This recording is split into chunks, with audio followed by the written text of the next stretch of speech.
Hello दोस्तों, तो जैसा कि हमने पिछले एपिसोड में देखा था, किन्वे और कुंगलई के बीच हो रही फाइट में किन्वे आसानी के साथ कुंगलई को हरा रही थी, जो देखकर कुंगलई वहां पर अपने वाइट फायर फिनिक्स बर्ड को समन कर लेता है और उससे किन्वे के ऊपर अटैक कर देता है। यहीं से हमारी इस एपिसोड की स्टार्ट होती है, जहाँ पर हम देखते हैं किन्वे अपने लोटस अटैक से कुंगलई के उस फायर फिनिक्स को डिस्ट्रॉय कर देती है, जिसके कारण कुंगलई बहुत ही ज्यादा गुस्से में आ जाता है और उसका ईगो भी हर्ट हो जाता है, जिस कारण वो अपने शॉट को निकालते हुए किन्वे के ऊपर बहुत सारे स्लैश अटैक्स करना स्टार्ट कर देता है। जो देखकर युनबा चिल्लाते हुए कहता है, सिस्टर आखिर में आप उसके ऊपर अटैक क्यों नहीं कर रही हैं? जिस पर युनची कहता है कि तुम चिंता मत करो, तुम्हारी सिस्टर बहुत ज्यादा पावरफुल है, वो आसानी के साथ उस बंदे को हरा सकती है। जैस्मीन भी युनची के हाँ में हाँ मिलाते हुए कहती है, तुम बिल्कुल सही कह रहे हो, ये लड़की जानबूझकर अपनी पावर्स को हाइड करने की कोशिश कर रही है। दूसरी तरफ बैटल अरीना में कुंगलई भी स्लैश अटैक्स कर बहुत ज्यादा वीक हो जाता है, जिसके कारण वो किन्वे के ऊपर गुस्सा होते हुए कहता है, अब मैं आपके ऊपर बहुत ज्यादा पावरफुल अटैक्स करूंगा, जिसके बाद आपका जिंदा बचना मुश्किल हो जाएगा। ये सब कहते हुए वो अपनी स्पिरिचुअल शॉट को समन कर लेता है। देखकर युनची कहता है कि इस शॉट का मुकाबला करना क्या किन्वे के लिए मुश्किल होगा? जिस पर जैस्मीन युनची को बताती है कि ये लेडी बहुत ही ज्यादा पावरफुल है, ये अपनी पावर्स को हाइड कर रही है। इस लड़की की 54 मेरिडियंस भी ओपन है, इसीलिए ये जब चाहे अपनी पावर्स को बढ़ा सकती है। इसके साथ ही इसके पास एक आइस हार्ट भी है, जिसकी पावर्स बहुत ही ज्यादा रेयर होती हैं। उसकी मदद से कोई भी बंदा एक एम्परर लेवल के बंदे को भी आसानी के साथ हरा कर मार सकता है। और इसके पास 9 स्वान एक्सक्लूसिव बॉडी भी है। अगर इस पावर को अच्छे से ये इस्तेमाल करना सीख जाए तो जो बॉडी हम हजारों साल बाद प्राप्त कर पाते हैं, उतनी पावरफुल बॉडी ये अभी प्राप्त कर लेगी। ये सब सुनकर युनची कहता है, वाकई किन्वे बहुत ही ज्यादा मिस्टीरियस है। दूसरी तरफ बैटल अरीना में किंगवे एक बार फिर से कुंगलई को हरा देती है, जो देखकर किंगलई कहता है कि मैंने आपको कुछ ज्यादा ही कम समझ लिया था, मगर अब और नहीं। कुंगलई के फादर भी इस फाइट को देखकर समझ गए थे कि किन्वे अपनी पावर्स को हाइड कर रही है। वो कहते हैं कि अब कुंगलई बिल्कुल भी नहीं जीत सकता है, जो सुनकर उनका एक डिसाइपल कहता है, आप कहना क्या चाहते हैं मास्टर? जिस पर वो उसे बताते हैं कि ये किन्वे बहुत ज्यादा पावरफुल है, बस ये अपने पावर्स को अभी हाइड कर रही है। वहीं बैटल अरीना में किंगवे भी कुंगलई की अच्छी खासी पिटाई लगा रही थी। इतना ज्यादा मार खाने के बाद तो कुंगलई सही से अपनी शॉट को भी नहीं संभाल पा रहा था, फिर भी वो गुस्सा होते हुए कहता, आज मैं आपको जिंदा नहीं छोड़ूंगा। और इसके बाद वो अपनी पावर्स को रिलीज करते हुए एक पावरफुल मूव को परफॉर्म करना स्टार्ट कर देता है और देखते ही देखते वो एक बार फिर से अपनी व्हाइट फायर फिनिक्स को समन कर लेता है, जिसको उसने अपने शॉट के साथ मर्ज कर लिया था, जिसके कारण वो फायर फिनिक्स बहुत ही ज्यादा पावरफुल हो चुकी थी। इस अटैक को देखकर यहाँ पर बैठे सारे लोग यही कह रहे थे कि ये अटैक बहुत ही ज्यादा पावरफुल है, इसके कारण किन्वे हार भी सकती है। बैटल अरीना में कुंगले जैसे ही अपने फायर फिनिक्स को किन्वे की तरफ थ्रो करता है, किन्वे भी अपने आइस लोटस से उस फिनिक्स बर्ड के ऊपर अटैक कर देती है, जिस कारण यहाँ पर बहुत ही ज्यादा पावरफुल ब्लास्ट हो जाता है और इस ब्लास्ट से यहाँ पर बहुत ही ज्यादा एनर्जी फ्लक्चुएट करने लगती है, जिस कारण तो वो शील्ड एक बार फिर से ब्रेक होना स्टार्ट हो जाती है। वहीं डिसाइपल्स तो ये सब देखकर कुछ समझ ही नहीं पा रहे थे, उनका मुंह तो खुला का खुला ही रह गया था। तभी बैटल अरीना में इस अटैक के कारण वो शील्ड भी डिसअपीयर हो जाती है, जिसे देख के यहाँ के डिसाइपल्स कहते हैं, अब तो लगता है ये मैच टाई हो गया, क्योंकि इन दोनों की स्ट्रेंथ एक बराबर ही लग रही है। जो सुनकर एक डिसाइपल कहता है कि तुम बिल्कुल गलत कह रहे हो, तुम्हें अभी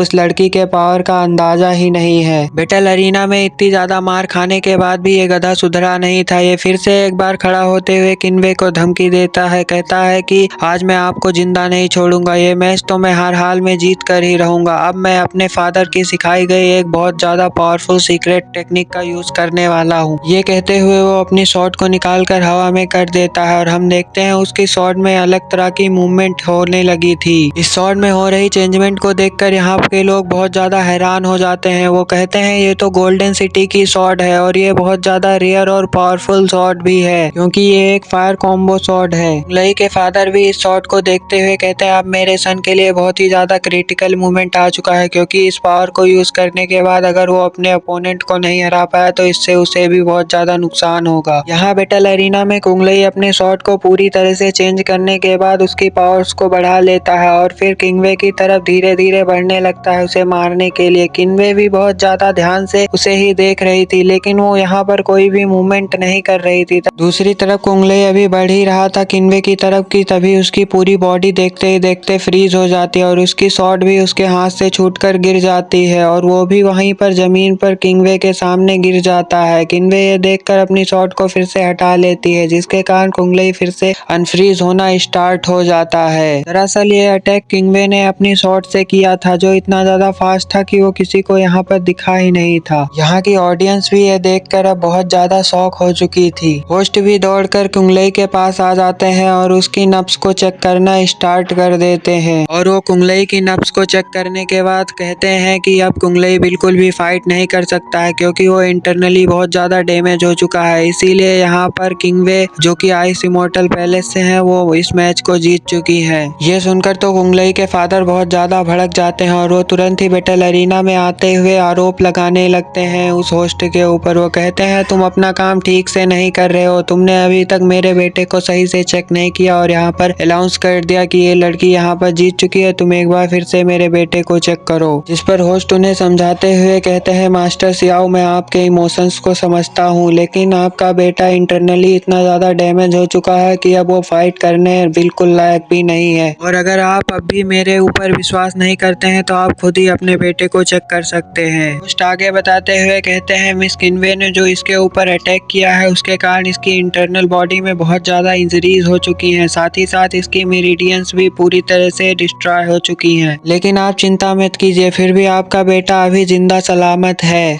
किंगवे ने अपनी थोड़ी सी पावर्स का यूज करके ही इस लड़के का ये हाल कर दिया। अगर वो अपनी फुल पोटेंशियल पावर का यूज करती तो ये लड़का मुझे नहीं लगता है कि यहाँ पर जिंदा सलामत भी होता। इसीलिए आपको तो मिस किंगवे का शुक्रिया अदा करना चाहिए कि उन्होंने इस लड़के के ऊपर मर्जी शो करते हुए इसे जिंदा सलामत छोड़ दिया। होस्ट के इतना कहने के बाद आखिरकार कुंगलई के फादर भी यहाँ पर एग्री हो गए थे। यहीं पर ये सीन कट हो जाता है और हमें रात का सीन दिखाया जाता है, जहाँ युंची अपने बेला में पहुंच चुका था और वो जैस्मीन से सवाल करते हुए पूछता है कि तुमने कहा था कि किंगवे के पास एक एक्सक्लूसिव बॉडी और एक स्नो हार्ट भी है, तो क्या तुम मुझे इसके बारे में कुछ और भी बता सकती हो? जिस पर जैस्मीन कहती है, ठीक है, फिर मैं तुम्हें सॉर्ट कर कर बताती हूँ। ये जो आइस हार्ट होता है ये बहुत ही ज्यादा पावरफुल और रियर होता है, ये बहुत कम ही लोगों के पास होता है। ये हार्ट दरअसल बहुत ही ज्यादा प्योर एनर्जी से बना होता है। मिस किंगवे के पास भी एक ऐसा ही स्पिरिचुअल हार्ट है जो कि बहुत ज्यादा रियर है और उसकी पावर्स की मदद से वो जब चाहे तब बहुत सारी स्पिरिचुअल सोल को अपने पास समन कर सकती हैं और उन हर्ट सोल्स की मदद से वो किसी के भी ऊपर अटैक कर कर उसे चुटकियों में हरा और मार भी सकती है। लेकिन हैरानी की बात यह है कि वो अभी भी अपने इस पावर्स के बारे में कुछ भी नहीं जानती है, क्योंकि अगर वो ये जानती होती तो वो बहुत ही जल्द बहुत ज्यादा पावरफुल बन सकती थी। इसे भी उसके पास सिर्फ आइस सोल ही नहीं है, बल्कि उसके पास तो एक 9th लेवल की बॉडी भी है। ये बॉडी भी बहुत ही ज्यादा रेयर है, इसीलिए ये भी बहुत ही ज्यादा कम पर्सन के पास होती है। लेकिन किंगवे अपनी इस पावर्स के बारे में भी अभी कुछ भी नहीं जानती है, क्योंकि अगर वो इस पावर के बारे में जानती होती तो अपनी इस बॉडी को अनलॉक कर चुकी होती और इस बॉडी को अनलॉक करते ही उसकी पावर एंडलेस हो जाती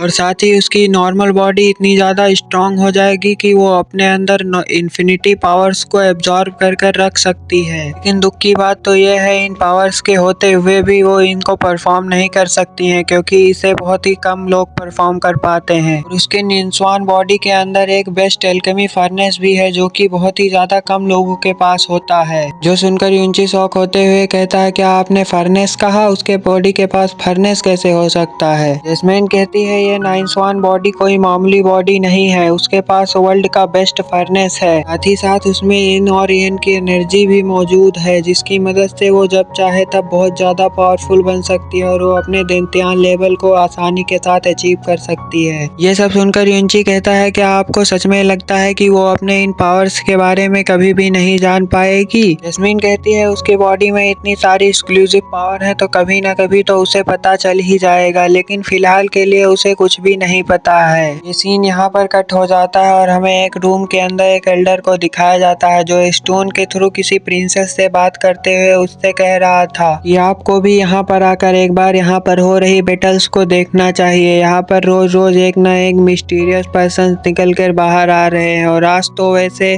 किंगवे की फाइट को देखकर तो मैं भी थोड़ी देर के लिए शॉक रह गया था। फिर बाद में मैंने उसकी बॉडी को स्कैन किया तो मुझे पता चला कि उसके पास 9th लेवल की बॉडी मौजूद है, जो कि अपने आप में बहुत ज्यादा रियर होता है। इसीलिए मैं आपसे कहना चाहता हूँ, आप भी यहाँ पर जल्द से जल्द आ जाइए और इन मैचेस को देखकर डिसीजन लीजिए कि हमें क्या करना होगा यहाँ पर। वैसे भी हम लोग काफी समय से 9वां लेवल की बॉडी को ही तो तलाश कर रहे थे, अब जब हमें ये मिल गई है तो एक बार आपको आकर यहाँ पर जरूर देखना चाहिए। इसी के साथ यहाँ पर और भी मिस्टीरियस लोग हैं जिनकी पावर्स को आपको देखना चाहिए। ये सीन यहीं पर कट हो जाता है और हमें नेक्स्ट डे मॉर्निंग का सीन दिखाया जाता है, जहाँ पर बैटल एरिना में अब युनची के सामने सियाओ आ चुका था। वो कहता है और बॉस कैसे हो आप, जिस पर युनची कहता है तो तुम्हें हमारे उस फाइट के एग्रीमेंट का याद है अभी भी। इस पर सियाओ मुंह बनाते हुए कहता हाँ मुझे सब कुछ याद है, तुमने नेक्स्ट टाइम मुझे हरा दिया था, लेकिन मैं उसके बाद कभी भी चैन से सो नहीं पाया और मैं अपनी प्रैक्टिस को और भी ज्यादा स्ट्रॉन्ग करके अपनी पावर्स को बहुत ज्यादा बढ़ा चुका हूँ। आज मैं तुमसे फाइट कर उस दिन का बदला लूंगा। ये सुनकर युनची एक बार फिर से ताना मारते हुए कहता है लड़के मैंने तुम्हें उस बार हरा दिया था, इसीलिए तो आज तक तुम मुझे बॉस बोलते हो। ये सुनकर सियाओ मुस्कुराते हुए कहता है ब्रदर मैं आज आपके सामने फुल पोटेंशियल पावर के साथ लड़ूंगा। मुझे उम्मीद है कि आप भी अपनी पूरे पावर्स का यूज करेंगे, लेकिन उसके बाद भी मैं आपको यहाँ पर आज हरा कर ही रहूंगा। ये सब कहते हुए सियाओ अपने पास से फायर शॉट को निकाल लेता है और वो अपनी फायर शॉट की एनर्जी को रिलीज करना स्टार्ट कर देता है। शॉट को देखकर यहाँ के डिसाइपल्स कहते हैं ये तो तियानजियान बेला की 3 मोस्ट पॉपुलर शॉट्स में से एक है। दूसरी तरफ बैटल एरिना भी युनची उस शॉट को देखते हुए अपने हेवनली शॉट को समन कर लेता है और उससे कहता है कि आ जाओ मेरे ऊपर अटैक करो। जो सुनकर सियाओ तुरंत ही अपने शॉट को एक्टिवेट करते हुए युनची के ऊपर अटैक करने के लिए बढ़ने लगता है। युनची भी ये देखकर अपने स्पिरिचुअल बीस्ट को समन कर लेता है और उसके ऊपर अटैक करने के लिए जाने लगता है।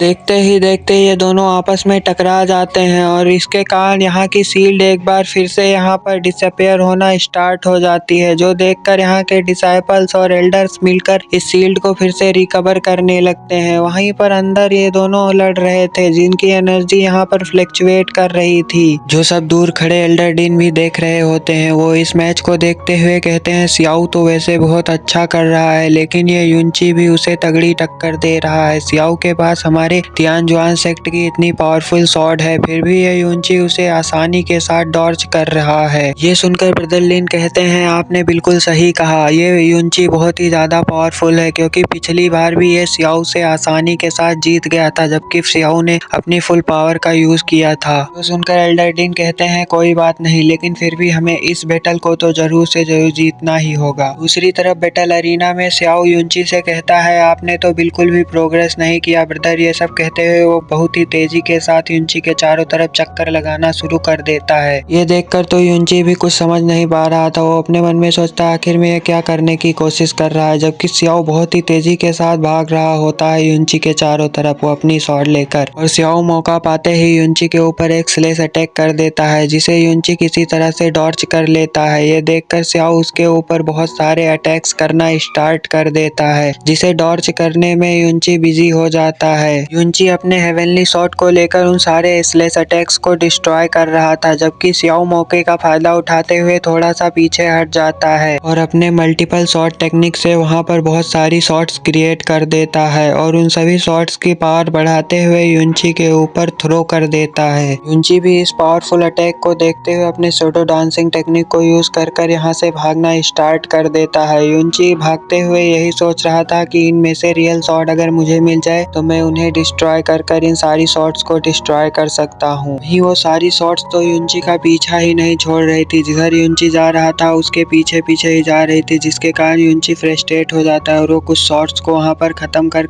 फिर से एक बार भागना स्टार्ट कर देता है, जो देखकर सियाओ भी उन सारी शॉट्स की स्पीड को बढ़ा देता है और वो सारी शॉट्स जाकर युनची को हिट करने ही वाली थी कि युनची अपनी एक टेक्निक को परफॉर्म करता है और वो तेजी के साथ जाकर सियाओ के सामने खड़ा हो जाता है और उसे थोड़ी देर देखने के बाद एक बार फिर से वहां से भाग जाता है। सियाओ इससे पहले कुछ समझ पाता कि तभी उसकी सारी मल्टीपल शॉट उसके ऊपर ही अटैक कर देती है, क्योंकि युनची तो यहाँ से तब तक हट चुका होता है, इसीलिए वो सारी शॉट सियाओ के ऊपर ही अटैक कर देती हैं। सियाओ इस अटैक से बचने के लिए अपनी रियल शॉट को अपने हाथों से पकड़ लेता है और ये सारा अटैक डिस्ट्रॉय हो जाता है। सियाओ कहता है अगर आज मैंने अपनी रियल शॉट को ना पकड़ी होती तो आज आप यहाँ पर जिंदा ना खड़े होते, यहाँ पर आप मरे हुए होते। ये सब कहते हुए सियाओ एक बार फिर से अपनी मल्टीपल शॉट टेक्निक को युनची के ऊपर थ्रो कर देता है, जो देखकर युनची फिर से यहाँ से शैडो डांसिंग टेक्निक को यूज करते हुए भागना स्टार्ट कर देता है। लेकिन इस बार सियाओ का अटैक इतना ज्यादा पावरफुल था कि उनमें से एक शॉट जाकर सीधा युनची के सीने को चीर देती है, जिससे युनची को तो कुछ नहीं होता है, लेकिन उस शॉट पर युनची का ब्लड लग जाता है। तभी युनची हिट कर देता है अपने हेवनली शॉट से सियाओ को। सियाओ दूर जाकर खड़ा हो जाता है अपनी शॉट को लेकर। युनची उसकी शॉट को दिखाते हुए कहता है, लड़के तुम चिंता मत करो, तुम्हारी शॉट में अब मेरा ब्लड लग चुका है, इसीलिए अब तुम अपनी मल्टीपल शॉट टेक्निक का यूज नहीं कर सकते हो। ये सब देखकर एल्डर डिन भी बहुत ज्यादा परेशान हो जाते हैं। वो कहते हैं सियाओ की ये शॉट अब बिल्कुल भी बेकार हो चुकी है, वो अब इसके किसी काम की नहीं है, इसीलिए लिन तुम कुछ और करो। ये सुनकर ब्रदर लिन भी अपनी जगह पर खड़े हो जाते हैं और वो कहते हैं सियाओ तुम दूसरी शॉट से डील कर सकते हो। ये कहते हुए वो अपने पास से एक पावरफुल शॉट निकाल लेते हैं और सियाओ को दे देते हैं। सियाओ भी उस शॉट को लेने के बाद अपनी दोनों शॉट की एनर्जी को मिक्स करते हुए वहां पर एक बहुत ज्यादा पावरफुल फॉर्मेशन को क्रिएट करना स्टार्ट कर देता है, जिसकी एनर्जी इतनी ज्यादा थी कि यहाँ पर सारे लोगों का खड़ा होना भी बहुत ज्यादा मुश्किल हो रहा था। वो लोग कहते हैं ये छोटा बच्चा तो बहुत ज्यादा पावरफुल है। दूसरी तरफ एल्डर और मिस युन भी इस अटैक को देखने के बाद कहते हैं ये तो बहुत ही ज्यादा पावरफुल अटैक है, क्या युनची इस अटैक को डॉच कर पाएगा। और इसी सस्पेंसिव सीन के साथ हमारा ये एपिसोड यहाँ पर खत्म हो जाता है। मिलते हैं नेक्स्ट एपिसोड में। वीडियो पसंद आया हो तो वीडियो को एक लाइक करें और अगर चैनल पे नए हैं तो चैनल को सब्सक्राइब करें।